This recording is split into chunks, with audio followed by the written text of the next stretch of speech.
सो बेटा इससे पहले जो हमारी वीडियो थी उसमें हमने क्वेश्चन डिस्कस किए थे क्लास 12th की इवोल्यूशन चैप्टर से। ओके, सो 14 क्वेश्चन हमने देखे थे, आज हम 15 से स्टार्ट करते हैं। Let's see question number 15, which of the following is not an evidence for organic evolution. Organic evolution के लिए कौन सा एविडेंस नहीं है? A fossil record, B homologous organs, C analogous organs, D is acquired characters. So बेटा कौन सा है इसका करेक्ट आंसर? डी। बेटा इवोल्यूशन के अंदर acquired characters as a evidence नहीं लिए जाते। क्यों? क्योंकि बेटा एक्वायर करना means these are those characters which an organism is acquiring, an organism is getting because of the environment. Okay, because of the environment, because of the living conditions. इसमें heredity का कोई रोल नहीं होता। Understand? So correct option is D. Question number 16, the genetic equilibrium can be disturbed by. जो genetic equilibrium होता है वो disturb हो सकता है। कैसे? Random meeting, large population and gene flow. बेटा ये हार्डी-वेनबर्ग की इक्वेशन से आता है।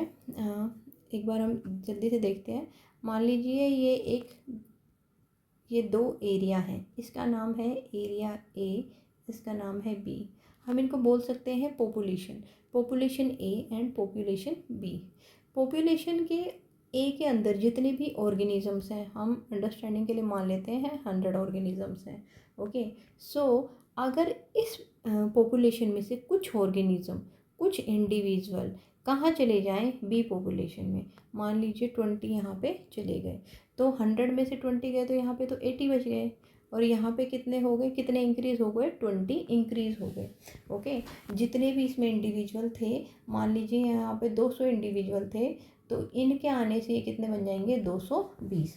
सो बेटा क्या हुआ? जीन फ्लो हुआ। यहाँ से ऑर्गेनिज्म गए इस पॉपुलेशन में बी में, तो क्या हुआ? जीन फ्लो हुआ। जीन फ्लो का मतलब क्या? पॉपुलेशन जाएगी, इंडिविजुअल जाएंगे, तो बेटा उनके जो जीन्स होते हैं, वो जो डिफरेंट जीन्स थे वो भी तो इस पॉपुलेशन में ऐड हुए। ओके, सो इसे हम क्या कहेंगे? Gene flow. तो बेटा जेनेटिक इक्विलिब्रियम को कौन डिस्टर्ब कर देता है? Gene flow. Question number 17, adaptive radiations. ये कौन एग्जिबिट करेगा? स्नेक्स करेंगे, वेल्स करेगी, या फिर डार्विन फिंचेस और रेप्टाइल्स? बेटा इसका बेस्ट एग्जांपल है डार्विन फिंचेस। डार्विन ने क्या देखा कि जो फिंचेस हैं, ओके, जो फिंचेस हैं ये क्या है बेटा? एक काइंड ऑफ बर्ड्स हैं। इनकी जो बीक है, इनकी जो चोंच है ना, जो इनकी बीक है उसमें, उसकी शेप में, ओके, उसकी शेप में फ़र्क आ जाता है अकॉर्डिंग टू द जोग्राफी। जिस एरिया में रह रहे हैं, जैसा उनका हैबिटेट है, जैसा उनका खाना है, उसके अकॉर्डिंग उनकी जो बीक है उसकी शेप में क्या आ जाएगा? डिफरेंस आ जाता है। ओके, इनकी बीक बेटा कैसी होगी? बहुत शार्प होगी। ठीक है, बहुत शार्प होगी अगर क्या होंगे? ये मीट ईटिंग होंगे तो। और अगर ये सीड्स को खाने वाले होंगे तो इनकी शेप जो है बीक की वो अलग होगी, मुड़ी हुई होगी थोड़ी। Right? So question number 18, which scientist disproved the theory of spontaneous generation. जो स्पॉन्टेनियस जनरेशन है उसकी जो थ्योरी थी उसको किसने डिस्प्रूव कर दिया? पास्चर ने। किसने किया बेटा? Pasteur. Which is the first genetic material according to the most scientist. बहुत सारे जो साइंटिस्ट हैं वो किसको मानते हैं बेटा? बहुत सारे जो साइंटिस्ट हैं वो किसको मानते हैं? आरएनए को मानते हैं। क्यों मानते हैं बेटा आरएनए को? देखिए आरएनए जो है बहुत ही रिएक्टिव है, ये स्टेबल नहीं है। पहली बात तो ये रिएक्टिव है। दूसरी बात, जो भी हमारे प्रिमिटिव काइंड ऑफ ऑर्गेनिज्म है, लाइक वायरस है, ओके, बैक्टीरियाज हैं, उनमें मैक्सिमम क्या है? जो हमारे वायरस हैं वो पता है आपको बहुत जल्दी इवॉल्विंग है। उनके अंदर जो जेनेटिक मटेरियल है वो मैक्सिमम क्या होता है? आरएनए है। जो पुराने means primitive kind of virus हो गए, या प्रिमिटिव काइंड ऑफ जो हमारे बैक्टीरियाज हैं, उनके अंदर जनरली क्या मिलता है? हमें आरएनए मिलता है as a genetic material. Okay, इसलिए ये माना जाता है कि ये ही फर्स्ट जेनेटिक मटेरियल रहा होगा। Hardy Weinberg principle, what does p² + 2pq plus Q square is equal to 1 represent, ये किसको रिप्रेजेंट करता है बेटा? ये रिप्रेजेंट करता है जीनोटाइप फ्रीक्वेंसी। बेटा ये पूरी इक्वेशन है हार्डी विनबर्ग की, और इसके लिए एक अलग सी वीडियो बना के लाऊंगी, तब आपको अच्छे से समझ में आएगा। So correct option here is B, which is not a micro evolutionary force। बेटा माइक्रो एवोल्यूशनरी फोर्स का मतलब क्या हुआ? जो इवोल्यूशन में हेल्प करे, राइट वो क्या है? Micro evolutionary force. लेकिन इसमें पूछा है क्या नहीं है।